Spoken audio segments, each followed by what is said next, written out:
नमस्कार प्यारे विद्यार्थियों, सभी का रसायन विज्ञान की इस क्लास में स्वागत है।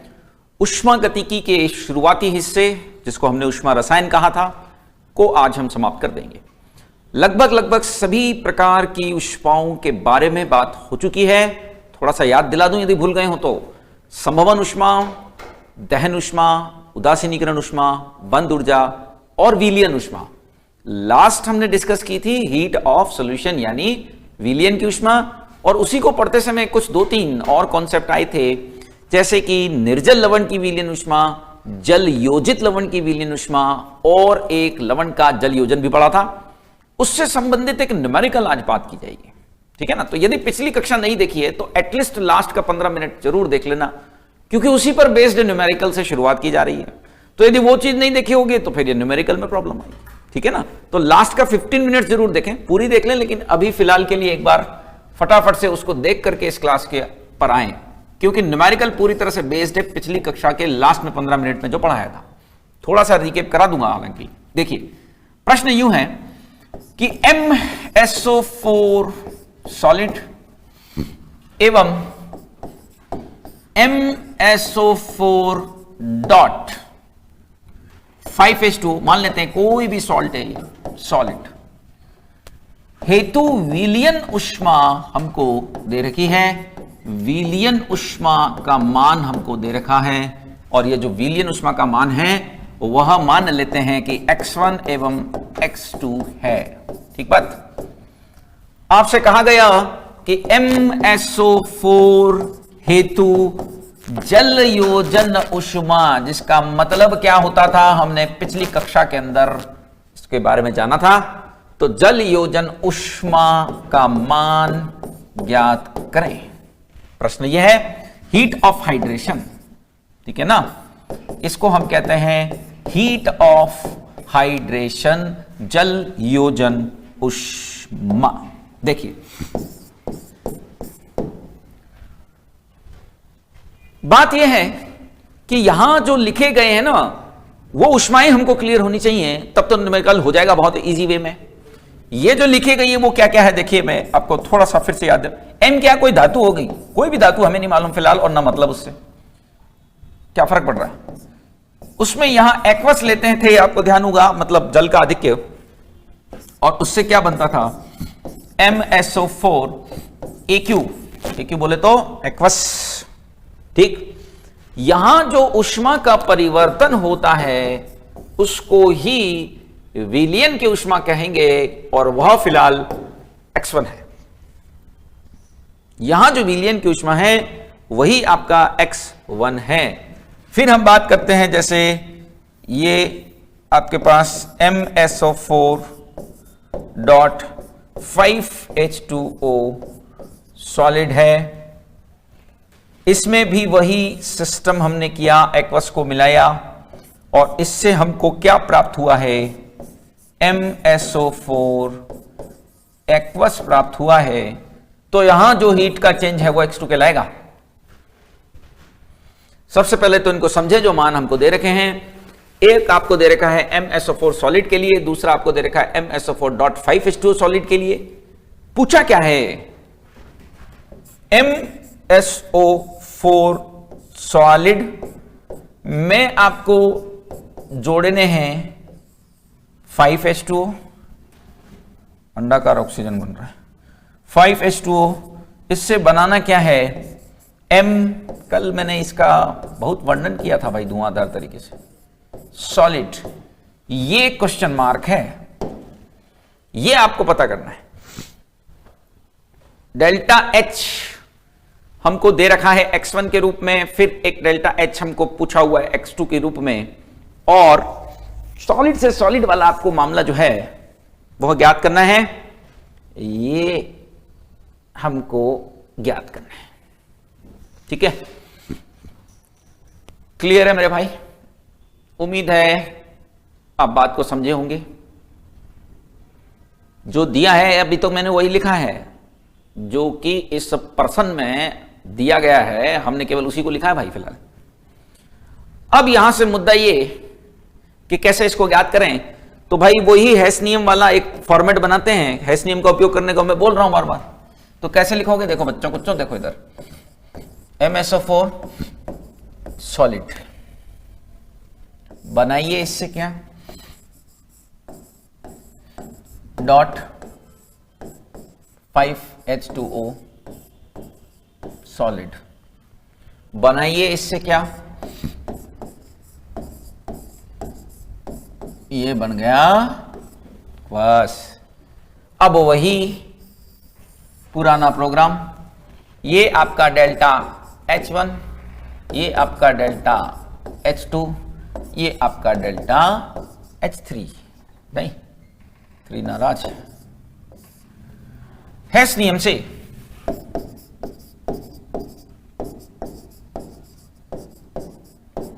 हेस नियम का उपयोग करूं तो मैं क्या कहूंगा कि डेल्टा H3 बराबर delta H1 plus delta H2 हो जाएगा। उम्मीद है समझ रहे हैं। डेल्टा H3 बराबर delta H1 plus delta H2 हो जाएगा। अब मुझसे यहां कौन सा मान दिया गया है और कौन सा पूछा गया है, तो डेल्टा H3 जो है ना बेटा वो आपका X1 के रूप में गिवन है ना, सॉलिड से एक्वस MsO4 के लिए X1।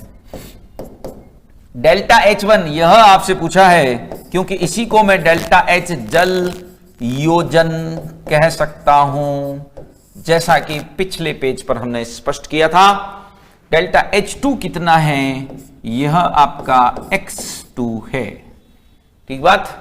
अरे भाई ये दे रखा है ना इसकी विलयन की उष्मा, ये हो गई इसकी विलयन उष्मा, ये वाली हो गई इसकी विलयन उष्मा, और ये पूछा है जल योजन। सो बहुत आसान है, यहां से तो वैल्यू होती तो फिर कैलकुलेट करने में भी माथा पच्ची का काम होता था। आंसर आ जाएगा X1 माइनस X2। क्या आप समझे चीज को? क्लियर है? मैं फिर बता देता हूं मैंने यहां क्या कहने की कोशिश की है, देखिएगा भाई। हमने ये कहा कि MsO4 एवं MsO4.5H2O दोनों के लिए विलयन उष्मा के मान दिए गए हैं। MsO4 की जल योजन उष्मा ज्ञात करनी है। MsO4 सॉलिड से MsO4 एक्वस बन रहा है, X1 हो रहा है, X2 हो रहा है और दूसरे में क्वेश्चन मार्क लग रहा है। सो यहां पर स्पष्ट ही रूप से यह बात दिखाई देती है कि आप यहां हेस नियम से इसको सरेआम कर सकते हो कि डेल्टा H3 बराबर डेल्टा H1 प्लस क्या कर दूं, डेल्टा H2 कर दूं। यदि हम ऐसा करेंगे तो इसमें से देखिए कोई सी भी दो उष्मा देकर तीसरी पूछी जा सकती है। हो सकता है ये दोनों दी होती और ये पूछता, हो सकता है ये दोनों देती और ये पूछता। कुल मिलाकर के इन तीन में से दो गिवन होगी और एक आपको पूछा गया होगा। ठीक है ना, फॉर्मेट तो यही कह रहा है। क्लियर है बच्चों? तो ये आपके विलयन उष्मा से संबंधित प्रश्न है जिसमें कुछ हद तक जलयोजन उष्मा का भी उपयोग किया गया है। ध्यान रखें, मैं बार बार बोल रहा हूं, ये जलयोजन उष्मा एक सॉल्ट के लिए डिफाइन है, जबकि जब हम एक आयनिक यौगिक को घोलते हैं पानी में तो वह आयनों की जलयोजन उष्मा होती है, जिसके बारे में भी कल बात की गई थी। आपके दिमाग में कोई कंफ्यूजन ना रहे इसीलिए बता रहा हूं बारंबार। अब इसमें क्या है कि छोटे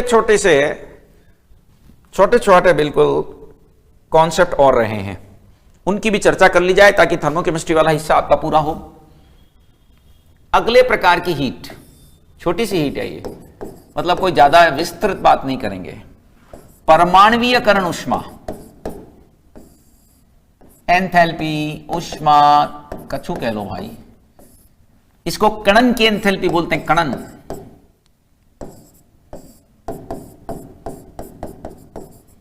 अंग्रेजी में हीट ऑफ एटोमाइजेशन। ठीक है ना?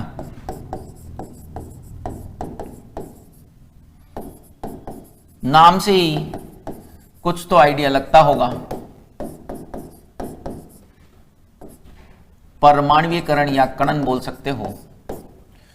तो देख रहे हैं इसके नाम से ये आइडिया हमको लग गया कि भैया ये वो हीट है जो एटम में बदलने के लिए चाहिएगी। एटम में बदलने का मतलब क्या है कि कोई भी पदार्थ जिस भी अवस्था में है ना, उसके सारे के सारे परमाणु हम चाहते हैं कि किसमें बदल जाए, गैसीय अवस्था के अंदर बदल जाए। गैसीय परमाणु प्राप्त करना चाहते हैं। अल्टीमेटली यहां हमारी चाहत यह है कि गैसीय परमाणु मिल जाए हमको। जो भी पदार्थ दे रखा है उससे हमें गैसीय परमाणु मिल जाए यहां हम चाहते हैं, तो देखो बच्चों इसको डिफाइन कैसे करेंगे। 1 मोल पदार्थ, जो भी जैसा भी पदार्थ हो, अभी बता दूंगा उदाहरण, को उसके गैसीय परमाणु, उदाहरण बता दूंगा तो और क्लियर होगा, गैसीय परमाणुओं में बदलने के लिए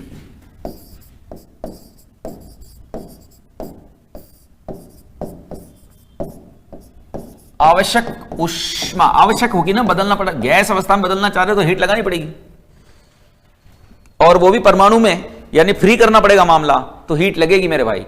भाई किसी एक मुझे बात बता दो कि अणु से परमाणु बनाना है, एक अणु को ब्रेक करने तोड़ना पड़ेगा तभी तो परमाणु बनेगा, तो हीट लगेगी कि नहीं लगेगी? सो यहां हीट लगेगी, क्योंकि आप परमाणु अवस्था में पाना चाह रहे हो और गैस अवस्था में पाने चाह रहे हो, तो आवश्यक ऊष्मा डेल्टा एच परमाणुीकरण या कणन, कुछ भी कह लो, एक ही बात है, कहलाती है heat of atomization, heat of atomization कहलाती है। एग्जाम्पल बताता हूं, देखो जैसे कार्बन की बात करूं, ग्रेफाइट की बात करूं, कार्बन सॉलिड होता है और मुझे उसको कार्बन को गैस में बदलना है, तो ये प्रोग्राम क्या हुआ, क्या हुआ, ये हुआ ऊर्ध्वपातन। सो मैं कह सकता हूं कि यहां पर डेल्टा एच ऊर्ध्वपातन बोले तो सब्लिमेशन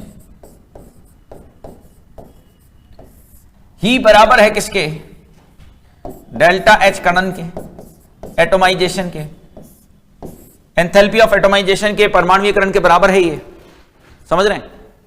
क्योंकि भाई मेरे सॉलिड को गैस में बदलेंगे, ये कोई अणु तो है नहीं, इसमें कोई अणु तो है नहीं, ये तो पहले से परमाणु में था, परमाणु तो पहले से है लेकिन गैस नहीं है पहले से। परमाणुीकरण ऊष्मा को डिफाइन किया है तो 2 कंडीशंस हैं, परमाणु बनने चाहिए, गैस अवस्था में बनने चाहिए, तो परमाणु तो ये पहले से, आपको कोई एक्स्ट्रा काम नहीं करना पड़ रहा। ग्रेफाइट की बात करूं तो, या कार्बन की बात करूं, कार्बन ग्रेफाइट वही है ना, सेम, तो वो ऑलरेडी परमाणु अवस्था के अंदर है लेकिन गैस अवस्था में नहीं है, तो उसको गैस में बदलना है, तो उसके लिए ऊर्ध्वपातन ऊष्मा लगेगी। इसी प्रकार हाइड्रोजन की बात करूं तो, हाइड्रोजन तो पहले से गैस में लेकिन परमाणु अवस्था में नहीं है, यहां उल्टा है, ये ऑलरेडी गैस है लेकिन ये अणु रूप में है, तो इसको यदि मुझे परमाणु रूप में बदलना है तो यहां बंद ऊर्जा के बराबर, बॉन्ड एनर्जी के बराबर ऊष्मा लगानी पड़ेगी। यानी मैं ऐसा कह सकता हूं कि यहां जो बीई है, बीई कौन है मेरे भाई, बॉन्ड एनर्जी, वही डेल्टा एच क्या होगी, वही डेल्टा एच क्या होगी, एटोमाइजेशन, वही आपकी डेल्टा एच एटोमाइजेशन काउंट होने वाली है। This particular heat will be known as heat of atomization। देखें इसको क्या लिखा है आपके सामने, थोड़ा सा है तो बस इतना ही है, इसमें कोई ज्यादा मगजमारी का काम है नहीं।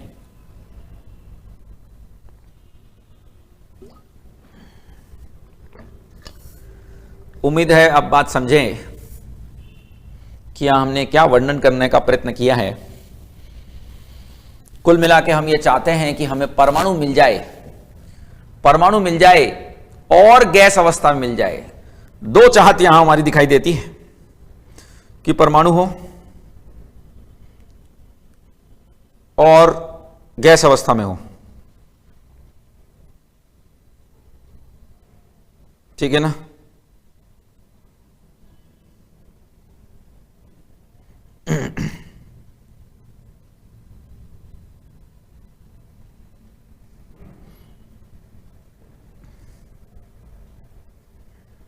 क्लियर? उम्मीद है अब बात को समझ रहे हैं कि हम यहां क्या कहने का प्रयत्न कर रहे हैं, ठीक है। बढ़े आगे, एक और छोटे टाइप की हीट, छोटी सी एक हीट और रही है, उसके बारे में बात करते हैं 7वें नंबर पर।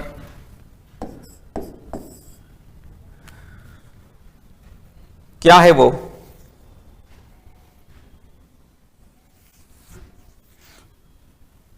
हीट ऑफ एटमाइजेशन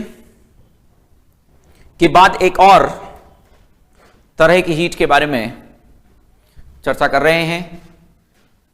और बेसिकली क्या है कि जो भी हीट आपने पढ़ी अभी तक वो इस बात पर डिफाइन थी कि आप करना क्या चाह रहे हो, है ना।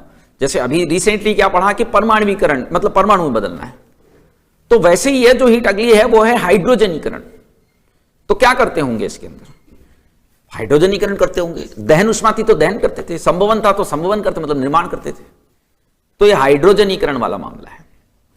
It is heat of hydrogenation. शायद कभी पहले भी सुना होगा हाइड्रोजनीकरण, छोटी कक्षाओं में आता है, वनस्पति तेल से घी का बनाना। सुने हैं भाई? हाइड्रोजनीकरण उष्मा नाम ही से पता चल रहा है, इसको डेल्टा एच हाइड्रो ऐसे लिख रहा हूं, ठीक है। तो हाइड्रोजनीकरण का मतलब होता है H2 से रिएक्शन जिससे असंतृप्त कंपाउंड संतृप्त में बदल जाता है, अनसैचुरेटेड से सैचुरेटेड बदल जाता है। वनस्पति तेल से घी का बनना, ध्यान होगा।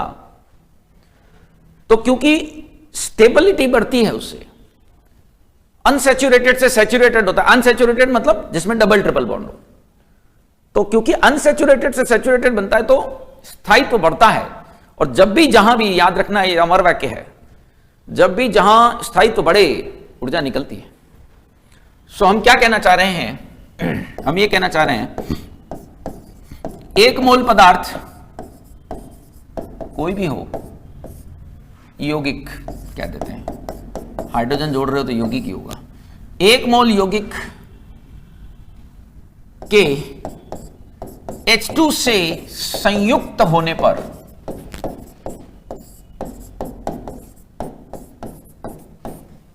मुक्त उष्मा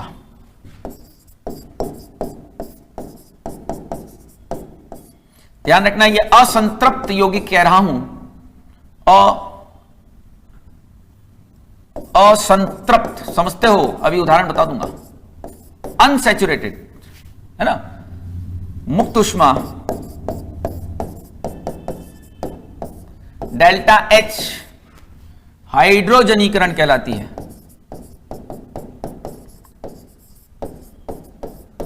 हीट ऑफ हाइड्रोजनेशन कहलाती है।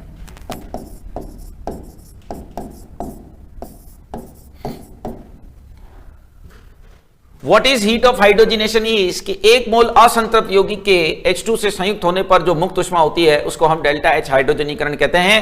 इस उष्मा को हम डेल्टा H हाइड्रोजनीकरण बोलते हैं। जैसे एग्जाम्पल के तौर पर ये हमारे पास उष्मा है, इसमें हमने हाइड्रोजन को जोड़ा, इससे हमको क्या मिला? CH3 मिला।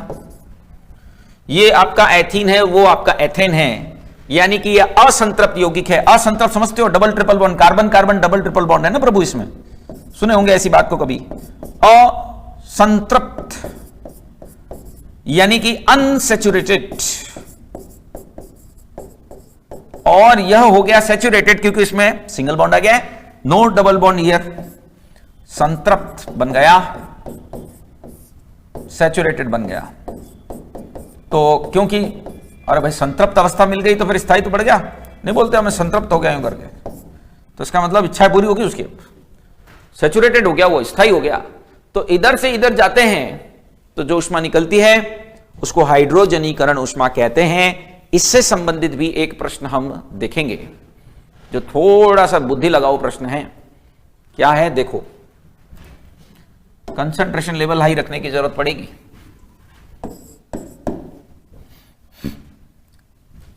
आपसे कहा जाए ये एक प्रक्रम हो रहा है, ये कौन है भाई? ये है साइक्लोहेक्सीन, नाम है बेचारे का। इसमें मैंने हाइड्रोजन को जोड़ दिया, इससे यह बन रहा है साइक्लोहेक्सीन।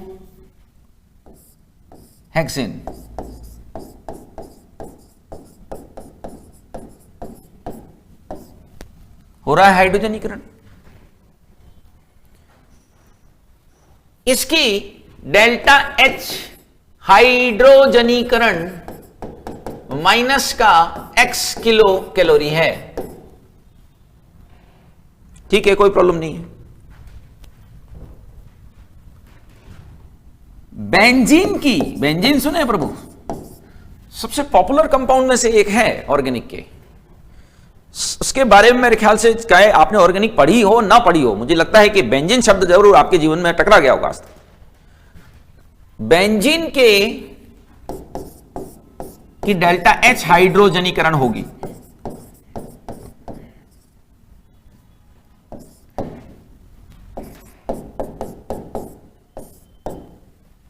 पहला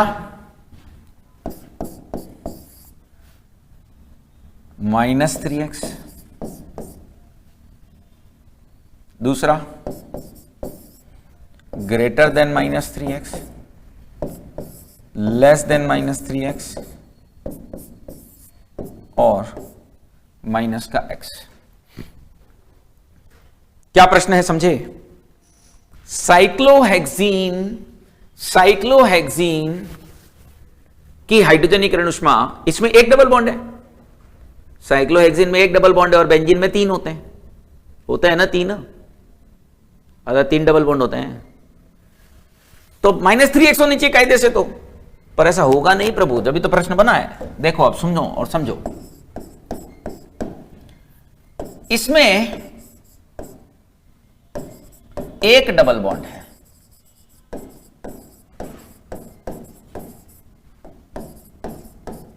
समझ गए हम। बेंजीन में 3 डबल बॉन्ड होते हैं।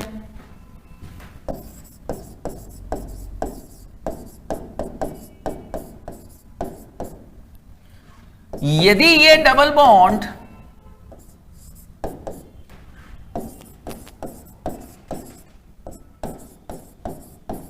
स्थानीकृत होते, स्थानीकृत मतलब लोकलाइज, मतलब नहीं हिलते डुलते, अपनी जगह रहते, थोड़ा टेक्निकल टर्म है पर उसका मतलब है कि एक जगह बैठ गए होते, लोकलाइज्ड होते। अरे भैया प्रभु ऐसे फिक्स नहीं घूमते, कहीं नहीं जाते, यहीं फिक्स रहते, लोकलाइज्ड होते। तो बेंजीन की, अभी समझ में आएगा, थोड़ा तसल्ली रखना, डेल्टा H हाइड्रोजनीकरण -3x होती। यहां तक कहानी समझ में आ रही है, पर यह एक काल्पनिक बात है क्योंकि ऐसा होता नहीं है, यह एक इमेजिनरी। मैं तो सिर्फ इतना बताना चाह रहा हूं कि यह प्रश्न बना ही क्यों, ऐसी क्या जरूरत पड़ेगी इस प्रश्न को बनाने की, समझना। वही कहानी मैंने यहां सारी लिखी है कि साइक्लोहेक्सीन में तो एक डबल बॉन्ड है, बेंजीन में 3 डबल बॉन्ड होते हैं, 3 डबल बॉन्ड होते हैं। और यदि ये 3 डबल बॉन्ड बिल्कुल नॉर्मल डबल बॉन्ड होते ना, नॉर्मल मतलब क्या, अभी एबनॉर्मल है, नॉर्मल मतलब स्थिर रहते, रेजोनेंस नहीं होता उनमें, अनुनाद। जानते हैं ना कि बेंजीन में रेजोनेंस मिलता है, केमिकल बॉन्डिंग के टाइम पे बताई बात है। तो यदि ये डबल बॉन्ड स्थानीकृत होते, लोकलाइज्ड होते, तो बेंजीन की हाइड्रोजनेशन -3x होती, अर्थात अनुनाद न होता, रेजोनेंस नहीं होता। ऐसा है नहीं, प्रैक्टिकली इसमें रेजोनेंस है, मालूम है हमको, लेकिन ये एक हाइपोथेटिकल बात मैंने बताई है। यहां तक समझो, आप आगे की मत सोचो कि भाई साइक्लोहेक्सीन की हाइड्रोजनीकरण उष्मा माइनस का x है। यदि बेंजीन में भी ऐसे ही डबल बॉन्ड ये होते तो इसकी हाइड्रोजनीकरण उष्मा माइनस का 3x होती, लेकिन ऐसा होने वाला नहीं है। क्योंकि यहां अलग कलर का चयन किया जाएगा, परंतु बेंजीन के डबल बॉन्ड V स्थानीकृत होते हैं, डीलोकलाइज्ड होते हैं, घूमते रहते हैं, ठीक है ना। बेंजीन के डबल बॉन्ड नॉर्मल बॉन्ड नहीं है, V स्थानीकृत होते हैं, मतलब डीलोकलाइज्ड, अंग्रेजी में कहते हैं कि डीलोकलाइज्ड होते हैं, अर्थात इसमें अनुनाद पाया जाता है, अर्थात अनुनाद पाया जाता है, रेजोनेंस पाया जाता है। इसमें रेजोनेंस मिलने से क्या होगा, स्टेबिलिटी बढ़ जाती है, इससे स्थायित्व तो बढ़ता है, इससे स्टेबिलिटी बढ़ती है और स्टेबिलिटी बढ़ेगी तो हाइड्रोजन के प्रति क्रियाशीलता कम होगी। यदि कोई स्थायी हो रहा है तो क्रिया क्यों करेगा भाई? इससे स्थायी तो बढ़ता है तथा बेंजीन के डबल बॉन्ड उतने सक्रिय नहीं होते। स्थायी तो बढ़ने से क्या होगा? अतः बेंजीन H2 के प्रति कम सक्रिय है। वो जोड़ना नहीं चाहती उसको क्योंकि वो स्टेबल है, क्योंकि उसमें रेजोनेंस है। रेजोनेंस घटना इस तरह की घटना होती है जिसमें ये डबल बॉन्ड क्या होते हैं? डीलोकलाइज होते हैं। इस बारे में चर्चा की जा चुकी है पहले केमिकल बॉन्डिंग में, जैसा मैंने अभी आपको सूचित किया, और आगे और बहुत डिटेल आएगा ऑर्गेनिक में। अतः बेंजीन हाइड्रोजन के प्रति कम सक्रिय है, और जब यह हाइड्रोजन के प्रति कम सक्रिय होगी तो इसकी अनुनादी ऊर्जा 3x नहीं होगी, उससे कम होगी। इसकी हाइड्रोजनीकरण ऊष्मा 3x नहीं होगी। क्यों? अब सुनो, यदि इसके डबल बॉन्ड भी बिल्कुल नॉर्मल साइक्लोहेक्सिन टाइप होते जिसमें कोई रेजोनेंस नहीं है तो इसमें -3x ऊष्मा निकलती। -3x ऊष्मा निकलती। पहले x थी, पहले x निकल रही थी, अब -3x निकलती। क्या आप समझ रहे हैं? पहले x थी, अब -3x निकलती। कोई डाउट नहीं है कि 3 गुना होनी चाहिए थी, बट प्रॉब्लम ये बता रहा हूं कि बेंजीन के अंदर जो डबल बॉन्ड हैं वो रेजोनेंस में चले जाते हैं, वो घूमते रहते हैं, और घूमने की वजह से ये डबल बॉन्ड उतने सक्रिय नहीं होते जितने की होने चाहिए थे। इंटरेस्ट ही नहीं रहता बेंजीन का रिएक्शन करने के लिए, रुचि कम हो जाती है। जब हाइड्रोजन से क्रिया भी नहीं करेगी तो ऑब्वियस सी बात है, जब हाइड्रोजन से क्रिया नहीं करेगी तो निकलने वाली ऊष्मा भी कम होगी। अतः हाइड्रोजनीकरण ऊष्मा इसकी कम होती है। यह हाइड्रोजन के प्रति क्या है? कम सक्रिय है। तो भाई मैं ये कहना चाहता हूं, बेंजीन की डेल्टा H हाइड्रोजनीकरण ऊष्मा यानी डेल्टा H हाइड्रोजनेशन क्या होती है? -3x से कम होगी, क्योंकि उसका इंटरेस्ट ही नहीं है हाइड्रोजन से जुड़ने में। जब हाइड्रोजन से जुड़ना ही नहीं चाहती तो फिर हाइड्रोजनीकरण नहीं हो रहा आसानी से, और हाइड्रोजनीकरण नहीं हो रहा तो फिर ऊष्मा भी कम निकलेगी। कारण मैंने समझा दिया। और ये जो अंतर आया हाइड्रोजनीकरण ऊष्मा का, यह जो अंतर आया यानी 3x नहीं आया, उससे कम आया, इस अंतर को रेजोनेंस एनर्जी भी बोल सकते हैं, क्योंकि यह अंतर किसकी वजह से आया था? रेजोनेंस की वजह से। तो यह एक और तरीका है जिससे हम रेजोनेंस एनर्जी निकाल सकते हैं। बहुत ध्यान से सुनिएगा, स्टार लगा के लिख रहा हूं कि हाइड्रोजनीकरण ऊष्मा का यह अंतर जो हाइपोथेटिकली आना चाहिए उसकी तुलना में कम आ रहा है ना, तो हाइड्रोजनीकरण ऊष्मा का यह अंतर किस काम में आता है? अनुनाद ऊर्जा ज्ञात करने के काम में आता है। क्योंकि अंतर ही किसकी वजह से आया है? अंतर ही किसकी वजह से आया है? अनुनाद की वजह से। वापस समझा दूंगा, पूरा सुन लीजिए। अनुनादी ऊर्जा ज्ञात करने हेतु प्रयुक्त होता है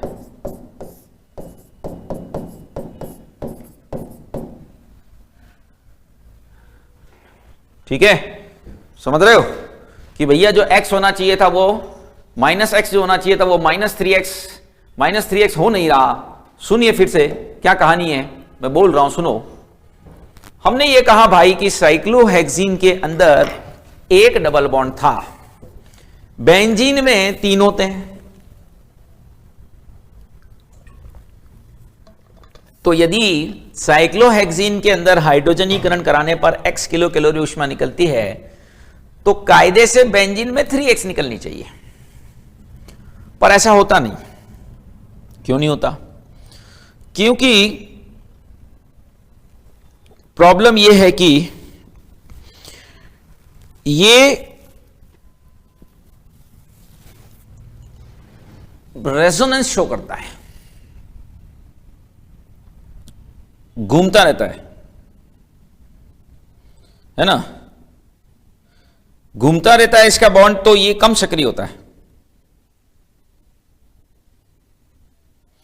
और जब कम सक्रिय होगा, जब ये कम सक्रिय होगा तो क्या होगा, कम सक्रिय होगा तो ऐसी परिस्थिति में ये हाइड्रोजन के लिए रुचि कम रखेगी, तो इसमें 3 गुना वहन नहीं हो पाएगी जो कि नॉर्मली होना चाहिए था। ये बॉन्ड नॉर्मल नहीं है इसके, ये रेजोनेंस में पार्टिसिपेट करते हैं, और रेजोनेंस से हमेशा स्टेबिलिटी आती है, हमेशा नहीं है लेकिन हाँ बेंजीन के केस में तो आती है। तो जब स्टेबिलिटी आती है तो ऑब्वियस सी बात है कि वो कम सक्रिय हो जाएगा, और कम सक्रिय हो जाएगा तो कम ऊष्मा निकालेगा।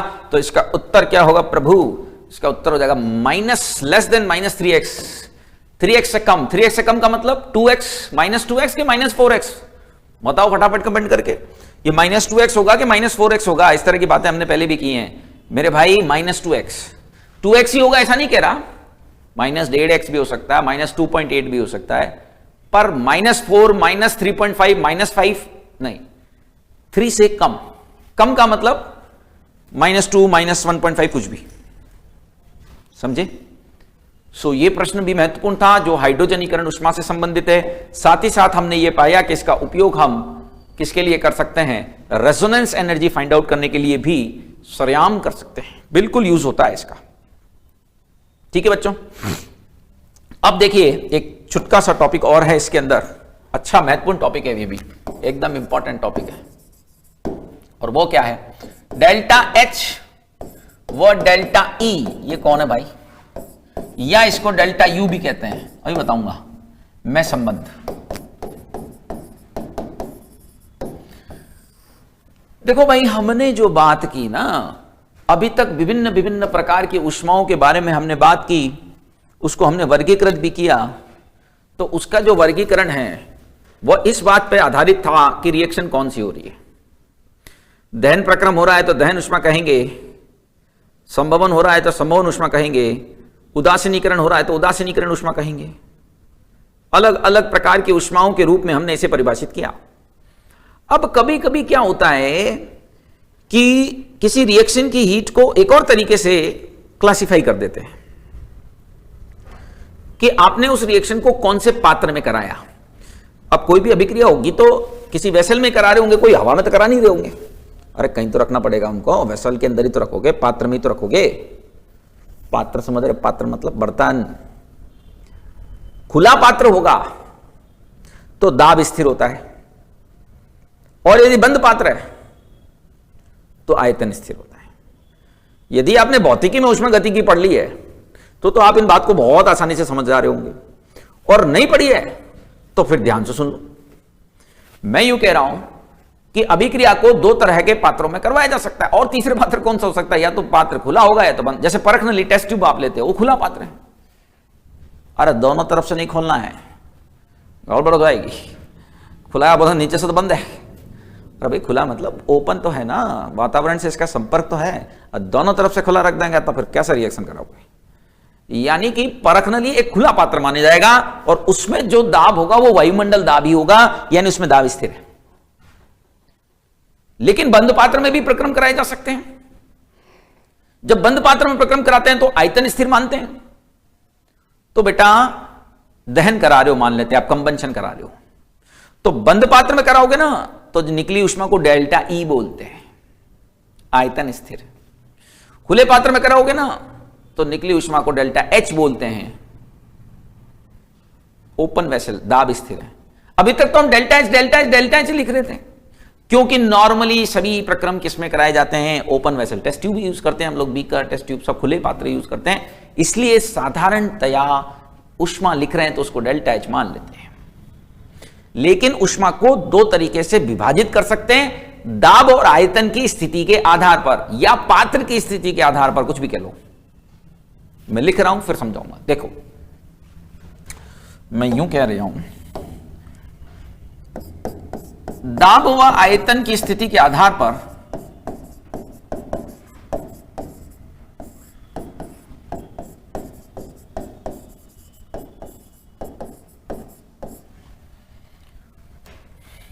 अभिक्रिया ऊष्मा 2 प्रकार की हो सकती है। ये अभिक्रिया के आधार पर नहीं है, अभिक्रिया किस पात्र में कराई है उस आधार पर, ध्यान से सुनना। अभिक्रिया ऊष्मा 2 प्रकार की हो सकती है।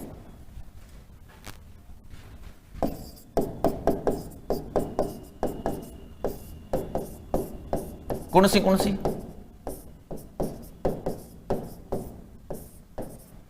To types of reactions is possible here, दो तरह की heat possible, not reaction. First one, स्थिर दाब पर,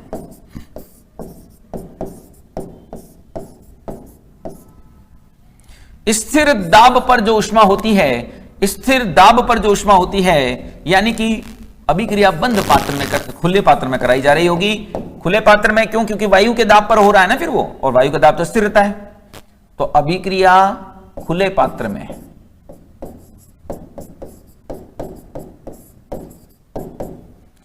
और यहां जो ऊष्मा का परिवर्तन है उसको डेल्टा एच कहते हैं। आमतौर पर इसी को माना जाता है, इसी के रूप में हमने सारी पढ़ाई की अभी तक।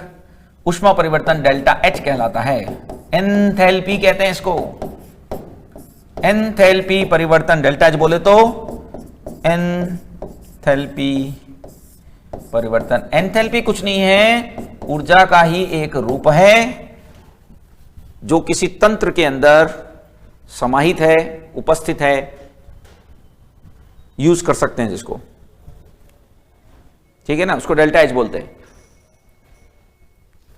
तो अभिक्रिया खुले पात्र में होती है, ऊष्मा परिवर्तन डेल्टा एच कहलाता है। एक और परिस्थिति संभव है यहां पर, बंद पात्र में, यानी कि स्थिर आयतन हो, प्रोग्राम स्थिर आयतन पर चल रहा है, कांस्टेंट वॉल्यूम पर हो रही रिएक्शन। जब आयतन स्थिर होगा तो क्या होगा? जब वॉल्यूम कांस्टेंट होगा तब क्या होगा? डेल्टा ई जीरो होगा, सॉरी डेल्टा वी जीरो होगा, यानी स्थिर आयतन पर, मतलब अभिक्रिया बंद पात्र में कराई जा रही है।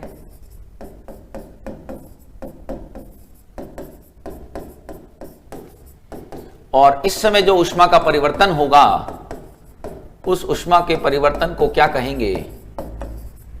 ऊष्मा का जो परिवर्तन है उसको हम कहेंगे डेल्टा ई या डेल्टा यू। इसको आप डेल्टा ई भी कह सकते हो, इसको आप डेल्टा यू भी कह सकते हो। और यह स्थिर आयतन पर हो रहा है, इसको डेल्टा ई या डेल्टा यू बोलते हैं। इस परिवर्तन को आंतरिक ऊर्जा परिवर्तन कहा जाता है।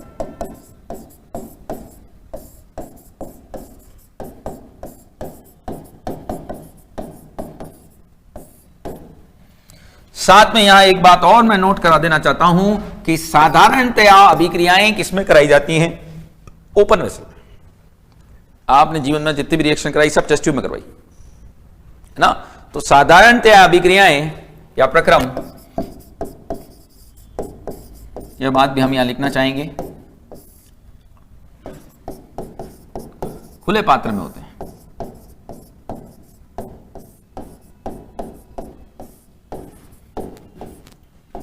अतः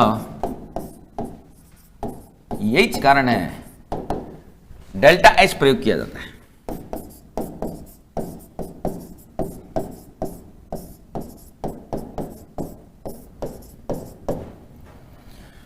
क्या कह रहा हूं भाई, सुन लो फिर से। हम ऐसा बोल रहे हैं कि जो भी रिएक्शन आप करवा रहे हो वो आप दो कंडीशन में करवा सकते हो। या तो आप खुला पात्र यूज करोगे, यदि ओपन वेसल लिया है तो दाब स्थिर होगा, क्योंकि दाब कितना होगा? वायुमंडल दाब के बराबर होगा। और यदि बंद पात्र यूज किया है, यदि आपने बंद पात्र यूज किया है, क्लोज वेसल का इस्तेमाल किया है, तो वहां आयतन स्थिर होता है। खुले पात्र में जो ऊष्मा का परिवर्तन है, खुले पात्र में जो ऊष्मा का परिवर्तन है उसको डेल्टा एच कहा जाता है। बंद पात्र में, क्लोज्ड वेसल के अंदर जो ऊष्मा का परिवर्तन है उसको डेल्टा ई कहा जाता है या डेल्टा यू कहा जाता है। ठीक है ना, समझ रहे हो? अब मुद्दे की बात है कि इनके बीच का संबंध क्या है। ये बहुत महत्वपूर्ण चीज है। ये हम यहां लिख रहे हैं, इसका उपयोग हम न्यूमेरिकल में करेंगे, डिराइव नहीं कर रहे। डेल्टा एच व डेल्टा ई में संबंध डायरेक्टली हम यहां एक रिलेशन जो बहुत ही आसान से समझा जा सकता है उसको लिख रहे हैं। ध्यान रखना, ये रिलेशन स्थिर दाब कंडीशन में आपको अप्लाई करना होता है। क्या है देखिएगा, डेल्टा एच बराबर delta E plus P delta we. स्थिर दाब की स्थिति में यह रिलेशन लगता है और इसी में आपको पूछा जाता है।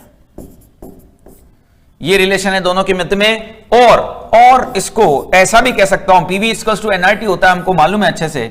यह रिलेशन ज्यादा काम आएगा। इस रिएक्शन से हम न्यूमेरिकल करेंगे delta N G R T. Delta N G क्या है मेरे भाई? तो ये बिल्कुल भी नई बात नहीं हो सकती। डेल्टा एन जी का उपयोग अनेक बार किया जा चुका है। यह गैस के मोल हैं प्रोडक्ट के, माइनस गैस के मोल हैं रिएक्टेंट के। और आर और टी तो कुछ नया है ही नहीं। आर गैस नियतांक है, टी यहां पर ताप को व्यक्त कर रहा है। तो यह वह रिलेशन है बच्चों जिसका आपको भरपूर यूज करना पड़ेगा। इस पर हम न्यूमेरिकल निश्चित ही तौर पर देखने वाले हैं। इस पर हम न्यूमेरिकल अभी देखेंगे, ठीक है ना।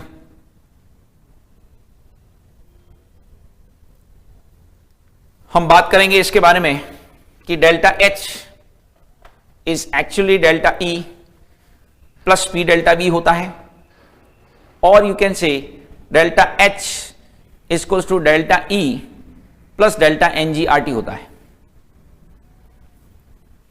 ठीक है। अब इसका यूज कैसे करना है प्रश्न में बताता हूं, देखिएगा, समझिएगा। इजी क्वेश्चन है। देखो, कौन सी अभिक्रिया हेतु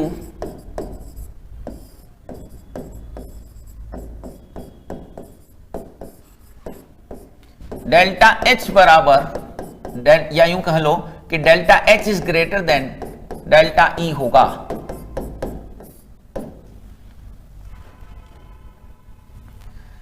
कौन सी अभिक्रिया हेतु डेल्टा एच का मान डेल्टा ई से बड़ा होगा? ऑप्शंस ये हैं। PCl5 गैस से बन रहा है PCl3 gas plus Cl2 gas. PCl5 gas से बन रहा है PCl3 gas plus Cl2 gas. इसी प्रकार nitrogen gas plus 3H2 gas से बन रहा है 2 अमोनिया गैस। इसी प्रकार hydrogen gas is reacting with the iodine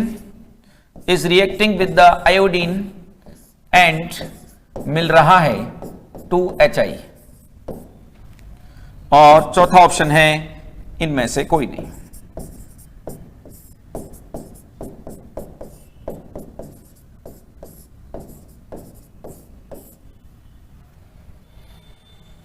कौन सा संबंध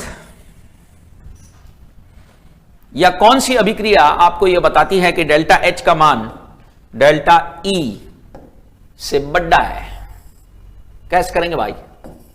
देखो भाई, मूल रूप से मामला जो है ना वो डेल्टा एनजी पर निर्भर है। हमको भली बात ज्ञात है, संबंध तो इसी से आएगा, डेल्टा एच बराबर delta E plus delta N G R T. ये रिलेशन तो इससे ही आएगा। अब कैसे? देखो सुनो ध्यान से।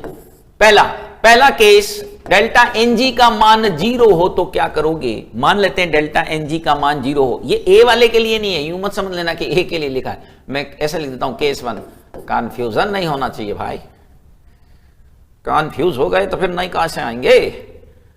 तो डेल्टा एनजी केस 1 ये कहता है कि डेल्टा एनजी की वैल्यू 0 हो। डेल्टा एनजी की वैल्यू 0 हो तो डेल्टा एच बराबर डेल्टा ई हो जाएगा। वो तो आपको दिख ही रहा है ऊपर। इसका एग्जाम्पल कौन सा इन तीन में से क्या आप बता सकते हैं? इसमें से कौन सी रिएक्शन इस चीज को फॉलो कर रही है? तो भाई मेरे रिएक्शन जो है वह है hydrogen gas plus iodine gas दे रहा है 2HI गैस। देख रहे हैं? It should be the example. अरे प्रभु, यहां डेल्टा एनजी का मान 0 है क्योंकि इधर 2 गैस के मोल हैं, इधर भी 2 गैस के मोल है, 1 1 1 2, तो 0 नहीं हो गया। केस 2 क्या है? What is case 2? Delta N G की वैल्यू पॉजिटिव हो। डेल्टा एनजी की वैल्यू पॉजिटिव हो मेरे भाई। यदि ये धनात्मक है तो निश्चित तौर पर डेल्टा एच का मान बड़ा आवेगा। नहीं, किससे? डेल्टा ई से।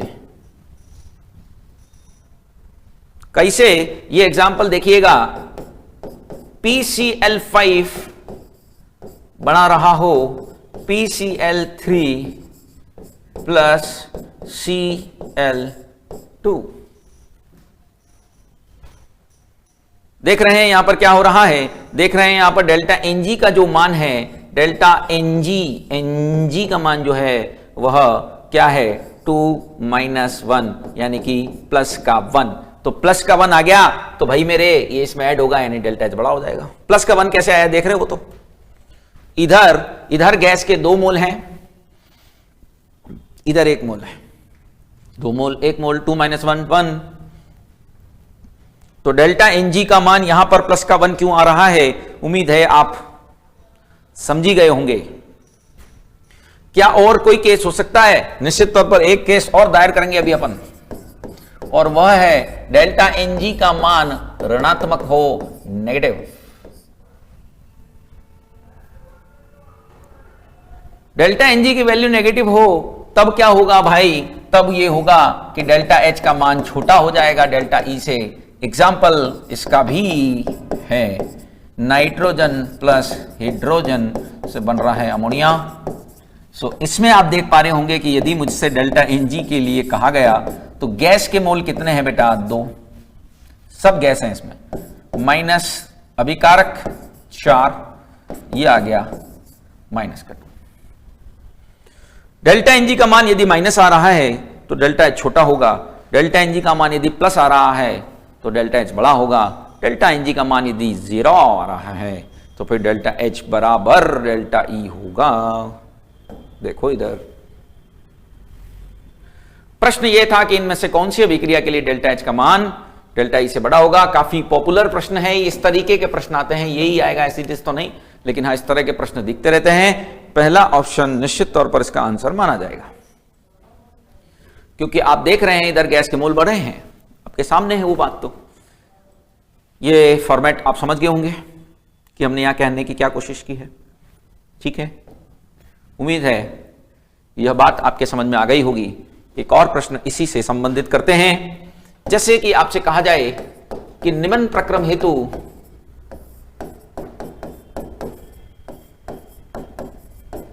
डेल्टा H व डेल्टा E में संबंध दीजिए, दोनों के मध्य में क्या रिलेशन है वह हमको बताना है। What is the connection between delta H and delta E, दोनों के बीच में क्या रिलेशन है वह हमको बताना है। देखिएगा वाटर लिया है हमने लिक्विड स्टेट के अंदर और उसको बदल रहे हैं गैस स्टेट में, और ये जो है वो हमने 3 मोल ले रखे हैं। तो देखो बच्चों ये 3 मोल लिए हैं तो कॉमन सेंस है कि सामने जो गैस बनेगी, जो H2O वेपर बनेगी, वह भी 3 मोल ही बनेगी ना। तो इसमें कैसे रिलेशन आएगा, कुछ नहीं करना है, काय का रिलेशन देखो बहुत आसान है। कैसे आएगा, अरे प्रभु इसके 3 मोल हैं,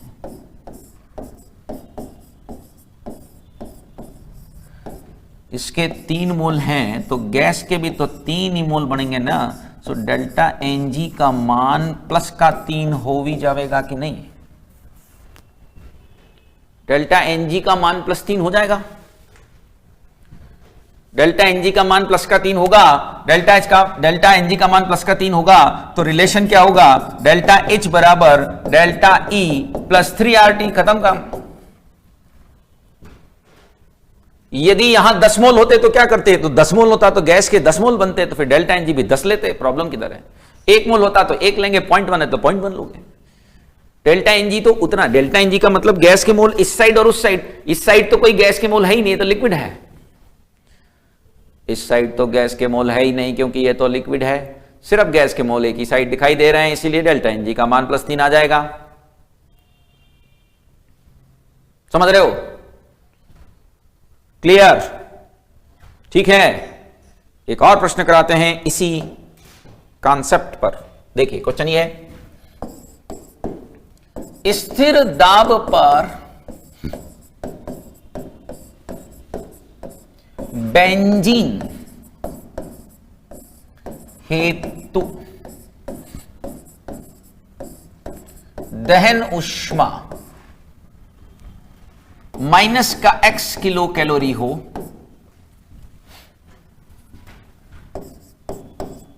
तो स्थिर दाब पर 27 डिग्री सेंटीग्रेड ताप पर,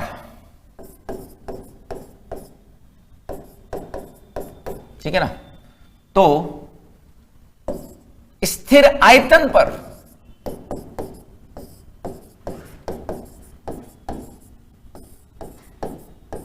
दहन ऊष्मा ज्ञात करें एट कांस्टेंट वॉल्यूम। स्थिर आयतन पर आपसे पूछा गया है कि दहन ऊष्मा ज्ञात करें, वही ताप 27 डिग्री सेंटीग्रेड ताप लेना है और बेंजीन के दहन की यहां बात हो रही है, तो संबंध तो वही डेल्टा एच और डेल्टा पी वाला ही है। तो देखो बेटा क्या होता है,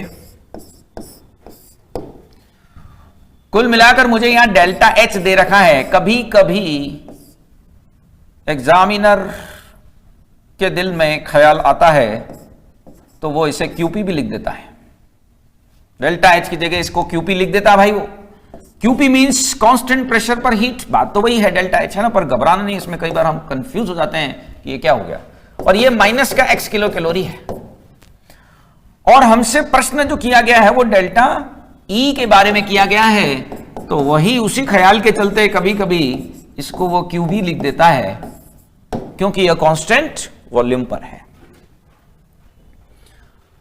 अब सॉल्व तो होगा जब रिएक्शन को बैलेंस करेंगे, क्योंकि रिएक्शन के बैलेंसिंग के बिना डेल्टा एनजी नहीं आने वाला और यह किलो कैलोरी प्रति मोल है, तो 1 मोल की बात हो रही है यहां पर। So first of all our job is to balance the combustion process of benzene.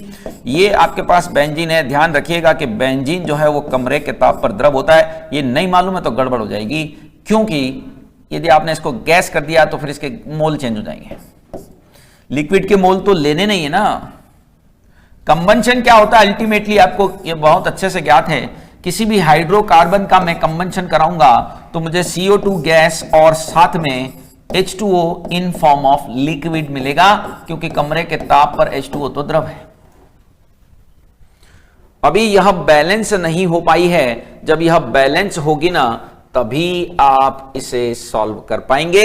Balance कैसे करोगे भाई, बहुतों बार तरीका बता दिया, x + y/4 वाला कितनी जगह काम आ गया। मैंने पहले भी कहा था कि ये चीज बहुत काम आती है। So it is 15/2 7.5। ये आपका 6 CO2 है और ये आपका 3 H2O है। देख रहे हैं, इट इज बैलेंस नाउ। तो वैल्यू क्या होगी, इसमें एक संभावित गलती यही है कि हम इन दोनों को इमोशनल होकर जोड़ देते हैं, 6 और 3 9 कर देते हैं, तो वो गड़बड़ हो जाएगा। आपको डेल्टा एनजी निकालना है तो लिक्विड के मोल का कोई काम नहीं है। डेल्टा एनजी कैसे निकालते हैं, number of gaseous moles of product minus number of gaseous moles of reactant. Number of gaseous moles of product कितने हैं, 6। देख रहे हैं, क्योंकि आप पर मोल डील कर रहे हो, पर मोल आपको डेल्टा एच पर मोल दे रखी है, इसीलिए आप यहां पर 1 मोल के हिसाब से बात कर ले रहे हैं। ये 6 आ गया, इधर 7.5 है, तो यहां पर माइनस का 1.5 आएगा। ये आपकी डेल्टा एनजी होगी। Now we will have to find out the delta E. Delta H बरोबर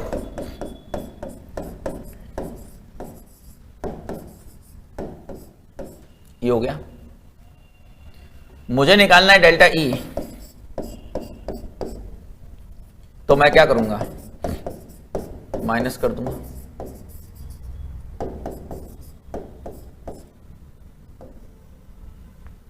डेल्टा एच कितना है, डेल्टा एच आपको किलो कैलोरी में दे रखा है, ध्यान रखिएगा। आपका जो ये भी इमोशनल होकर गड़बड़ मत कर देना, किलो कैलोरी है, कैलोरी में रखना पड़ेगा, क्योंकि आर आप कैलोरी में रखेंगे। सो ये बेटा माइनस का x गुणे 10 की घात 3 होगा, क्योंकि कैलोरी में रखेंगे। माइनस का डेल्टा एनजी 1.5 है ही, आर का मान 2 होता है कैलोरी में, T 300 है, यह उत्तर कैलोरी में आने वाला है। आर का मान आपको ध्यान हो, एक्चुअली आर का मान 1.98 होता है, जिसको अप्रोक्सीमेटली हम 2 मान लेते हैं, इसको 2 मान लेते हैं। यह उत्तर आपका कैलोरी में आ गया। यदि आपको हीट जूल में दे रखी होती थी तो फिर आप आर की जगह 8.314 यूज करते, कोई बताने वाली बात नहीं है। बहुत बार आर का इस्तेमाल अलग अलग जगह किया जा चुका है। इससे पहले लगभग हर चैप्टर में, फिजिकल के तो हर चैप्टर में आर चला आता है कहीं ना कहीं से। तो प्रश्न समझे हैं क्या कहना चाह रहा हूं? बेंजीन की इस इक्वेशन को हमने बैलेंस कर लिया और बैलेंस करके हमने यह पाया कि यहां जो डेल्टा एनजी की वैल्यू है वह माइनस की 1.5 आती है। सो उसका ही इस्तेमाल हम करेंगे किसके लिए? डेल्टा ई को निकालने के लिए, जबकि हमारे पास डेल्टा एच है। इसका उल्टा भी हो सकता था कि आपको डेल्टा ई देकर डेल्टा एच पूछा होता। निश्चित ही तौर पर दोनों संभावनाएं बनी हुई हैं। यहां एक नोट डालकर और बात बताना चाहता हूं।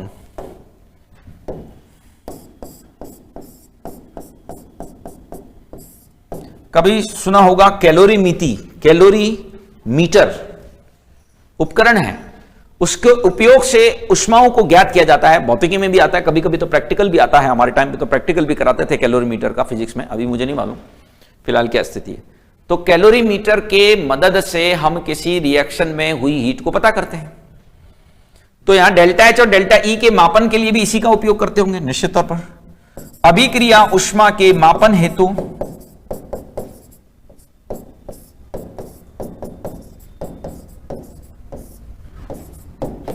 कैलोरीमीटर का उपयोग किया जाता है। एक उपकरण है ये, और क्या करें, का उपयोग करते हैं। इसमें एक खास प्रकार आएगा बॉम्ब कैलोरीमीटर। बॉम्ब कैलोरीमीटर ना, ये जो कैलोरीमीटर है ना, इसमें क्या होता है कि एक स्टील का पात्र होता है जिसको बॉम्ब कहा जाता है, और वो एक बंद पात्र है।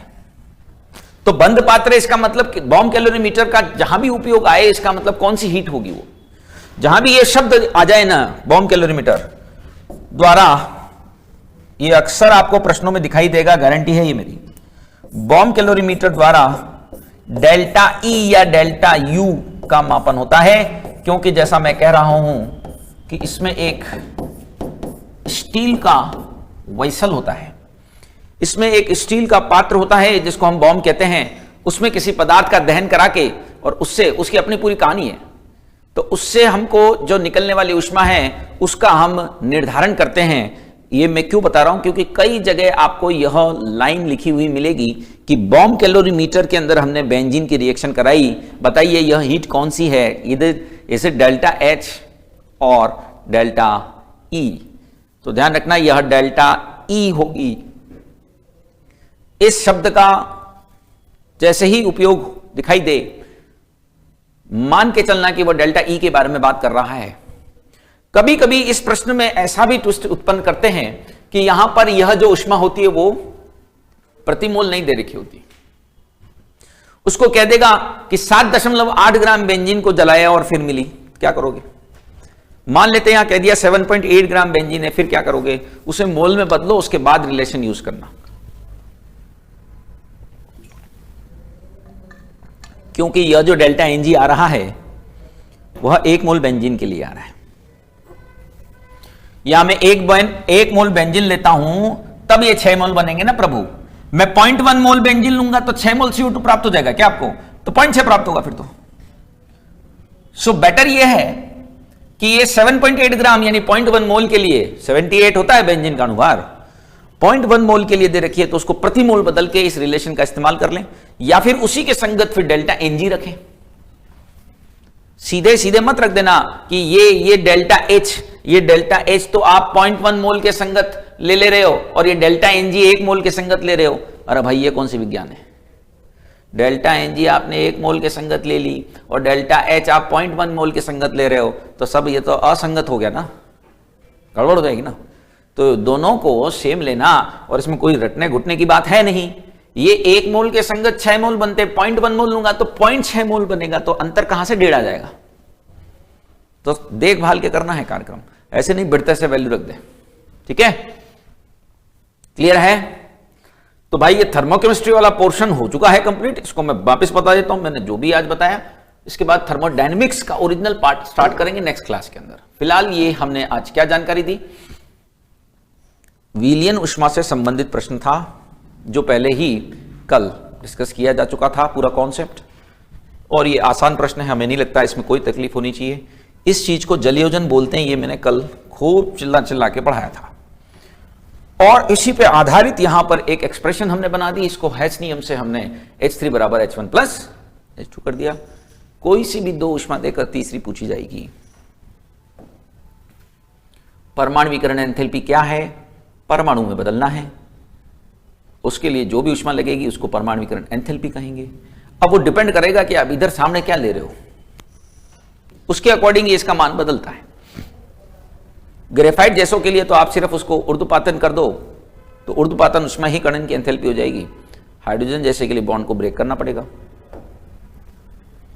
हाइड्रोजनीकरण ऊष्मा क्या है, एक मोल यौगिक के हाइड्रोजन से संयुक्त होने पर मुक्त ऊष्मा हाइड्रोजनीकरण ऊष्मा कहलाती है। असंतृप्त से यहां संतृप्त प्राप्त होता है, अनसैचुरेटेड से यहां सैचुरेटेड कंपाउंड मिल जाता है। ठीक है, यह बहुत धुआंधार प्रश्न था। साइक्लोहेक्सीन के लिए हाइड्रोजनीकरण ऊष्मा दे रखी थी और बेंजीन के लिए वैल्यू नहीं पूछी है, अंदाजा पूछा है। बस इसमें महत्वपूर्ण बात यह है कि साइक्लोहेक्सीन में सारी कहानी लिखी मैंने। साइक्लोहेक्सीन में एक डबल बॉन्ड होता है, बेंजीन में 3 होते हैं, तो इस हिसाब से तो -3x हो जानी चाहिए। लेकिन ये जो बेंजीन के 3 डबल बॉन्ड हैं वो कम सक्रिय है, ये हाइड्रोजन के प्रति उतना लगाव नहीं रखते, क्योंकि इनमें क्या पाया जाता है, रेजोनेंस। रेजोनेंस क्या घटना है भाई, ऐसे डीलोकेलाइजेशन, विस्थानीकरण, घूमना इसका, तो ये रुचि नहीं रखते इतने रिएक्शन करने में।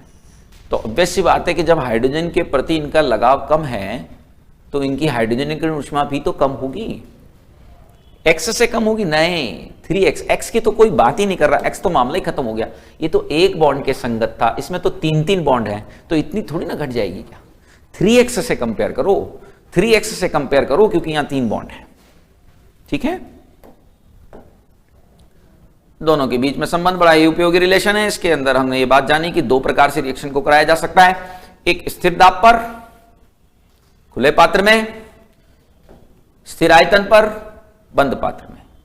पहले वाले को बोलते हैं डेल्टा H, दूसरे वाले को बोलते हैं डेल्टा E। रिलेशन देते हैं इस इक्वेशन से जो आपके सामने है, डेल्टा H बराबर delta E plus P delta V and delta H बराबर delta E plus delta NGRT। ये बड़ा यूजफुल रिलेशन है, इसको एक हरे रंग से भी स्टार लगाते हैं।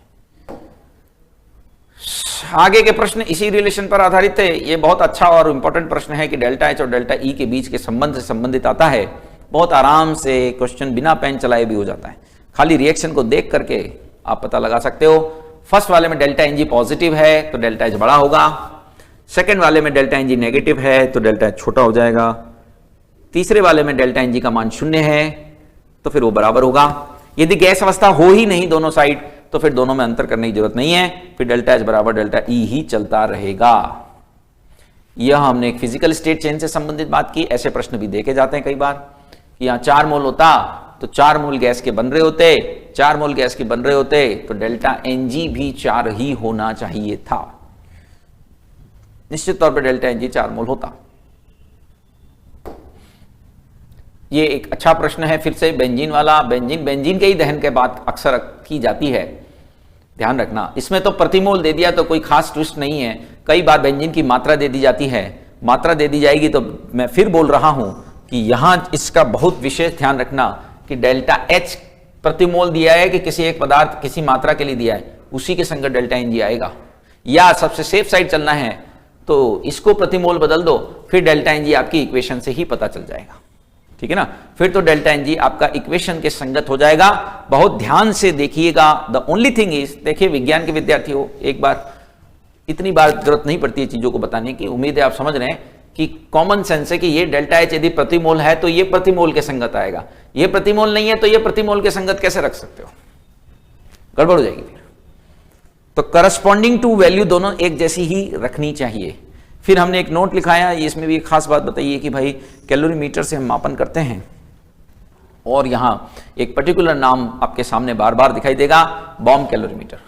बॉम्ब कैलोरीमीटर आते ही बिल्कुल समझ जाना है कि यह डेल्टा E है और कुछ भी नहीं। डेल्टा ई या यू एक ही बात होती है, आंतरिक ऊर्जा बोलते हैं internal energy change. Closed vessel के अंदर होने पर हुआ ऊष्मा का परिवर्तन डेल्टा ई कहलाता है, ओपन पात्र में होने पर डेल्टा एच कहलाता है। ठीक है, ये ऊष्मा रसायन वाला हिस्सा कंप्लीट हो चुका है। नेक्स्ट से हम ऊष्मा गतिकी का ओरिजिनल स्टार्ट करेंगे और वो आसान है, and common to the physics है। ठीक है, फिलहाल आज के लिए इतना ही। Thank you for watching, bye.